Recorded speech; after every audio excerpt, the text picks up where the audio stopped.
మనిషికి ఎట్లా వస్తాడు అంటారు. మీరు అనొచ్చు నన్ను, కంచాయలే నీకేమైనా పిచ్చి పెట్టిందా, దేవుడు మనిషికి ఎట్లా వస్తాడని. దేవుడు అంబేద్కర్ రూపంలో మనిషిగా వచ్చాడు. నిన్న మ్యూజియం చూసిన తర్వాత నాకు అనిపించింది, నేను 72 ఏళ్ళు బతికిన. ఒక 10 పుస్తకాలు రాయడానికి నాన్న తంట పడుతున్నాయి, వాడు పబ్లిష్ చేస్తలేడు. పేపర్లలో వ్యాసాలు రాయడానికి జీవితాంతం తంట పడుతున్నా. 65 ఏండ్లు మాత్రమే బతికిన ఆయన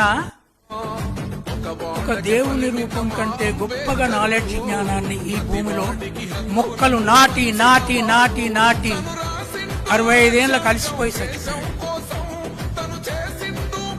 ఆయన కాకుండా దేవుడు ఎట్లయితే ఇప్పుడు అక్కడ ఒక దేవుడిని పెడుతున్నారు. అంబేద్కర్ కంటే గొప్ప దేవుడు ఉంటాడా ఈ దేశంలో? ఉంటాడా చెప్పండి.